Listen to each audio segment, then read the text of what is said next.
بسم اللہ الرحمن الرحیم۔ الحمد للہ رب العالمین والصلاة والسلام علی رسولہ الکریم۔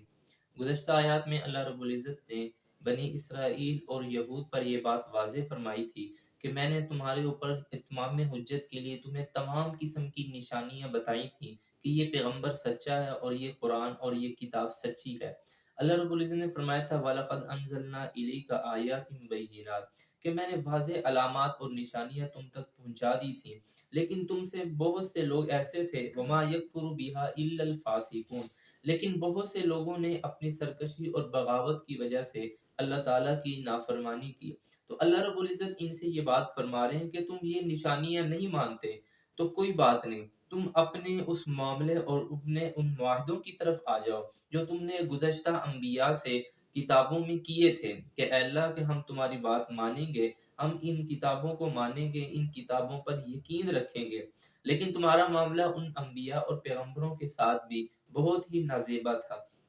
اللہ رب العزت فرماتے ہیں أَوَكُلَّمَا عَاهَدُوا عَهْدًا نَبَذَهُ فَرِيقٌ مِّنْهُمْ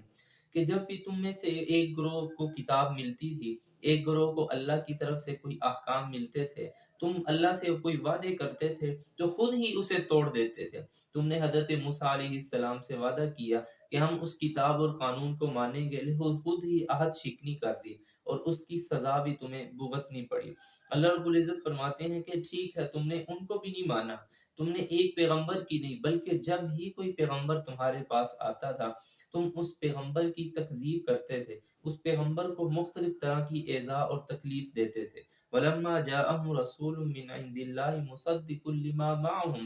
نَبَذَ فَرِيقٌ مِّنَ الَّذِينَ أُوتُوا الْكِتَابَ اللہ رب العزت فرماتے ہیں کہ تمہاری جماعت میں سے ایک گروہ نے بلکہ اکثر کی تعداد نے اس انبیاء کو جھٹلایا تھا، اور اگر تم اس نبی کو اس قرآن کو جھٹلا رہے ہو تو یہ کوئی نئی بات نہیں بلکہ تم اپنی سابقہ روش کے مطابق ان کا انکار کر رہے ہو۔ تو اللہ رب العزت ان سے فرماتے ہیں کہ تمہارا رویہ یہ کسی طرح بھی قابل قبول نہیں ہے، کأنہم لا یعلمون تو اللہ رب العزت ان سے یہ فرما رہے ہیں کہ گویا کہ تمہیں کسی بات کا پتہ ہی نہیں ہے، تم یوں اپنے آپ کو بنائے بیٹھے ہو کہ جس طرح تمہیں نہ سابقہ کتابوں کا علم ہے، نہ سابقہ انبیاء کا علم ہے، نہ اس نبی کی صداقت اور اس نبی کی صداقت کا تمہیں یقین ہے، تمہیں سب کچھ پتہ ہے لیکن تم اپنے آپ کو متجاہل اور تجاہل عارفانہ کے طور پہ یوں پیش کر رہے ہو کہ جیسے تمہیں کسی بات کا علم نہیں ہے۔ اللہ رب العزت فرماتے ہیں کہ یہ سب ان کی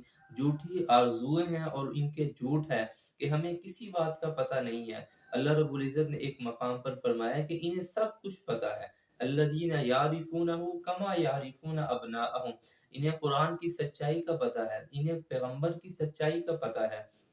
اور سابقہ کتابوں میں صاف صاف اس نبی کی پیشن گوئی بھی، اس نبی کے اوصاف اور علامات بتا دی گئی ہیں، لیکن اس کے باوجود یہ لوگ ماننے کو تیار نہیں ہے۔ تو ان آیات میں اللہ رب العزت نے انہیں یہ الزام دیا ہے کہ تم میں سے ایک گروہ اور اکثر لوگ جو ہیں جب بھی کوئی پیغمبر آتا، کوئی کتاب آتی تو اس کا انکار کرتے، یا انکار نہ کرتے تو مختلف قسم کے ہیلے اور بہانے اختیار کر کے اس حکم سے فرار ہونے کی کوشش کرتے۔ جیسے کوہ طور پہ اللہ رب العزت نے ان سے ہم کلام ہو کر فرمایا تھا کہ یہ میرا پیغمبر ہے اور یہ میں نے کتاب تورات اسے دی ہے تو اس پہ عمل کرو، تو یہ آ کے کہنے لگے کہ اللہ فرماتے ہیں کہ جس پہ عمل ہو سکے کر لو اور جو مشکل ہو اسے چھوڑ دو۔ تو انہوں نے اللہ رب العزت کی بات کی اس وقت بھی غلط تعویل کر دی، لوگوں کو آ کے غلط سمجھانا شروع کر دیا۔ تو اللہ رب العزت جہاں ان کی تکذیب فرما رہے ہیں وہاں جناب نبی کریم صلی اللہ علیہ وسلم اور ان کے اصحاب کو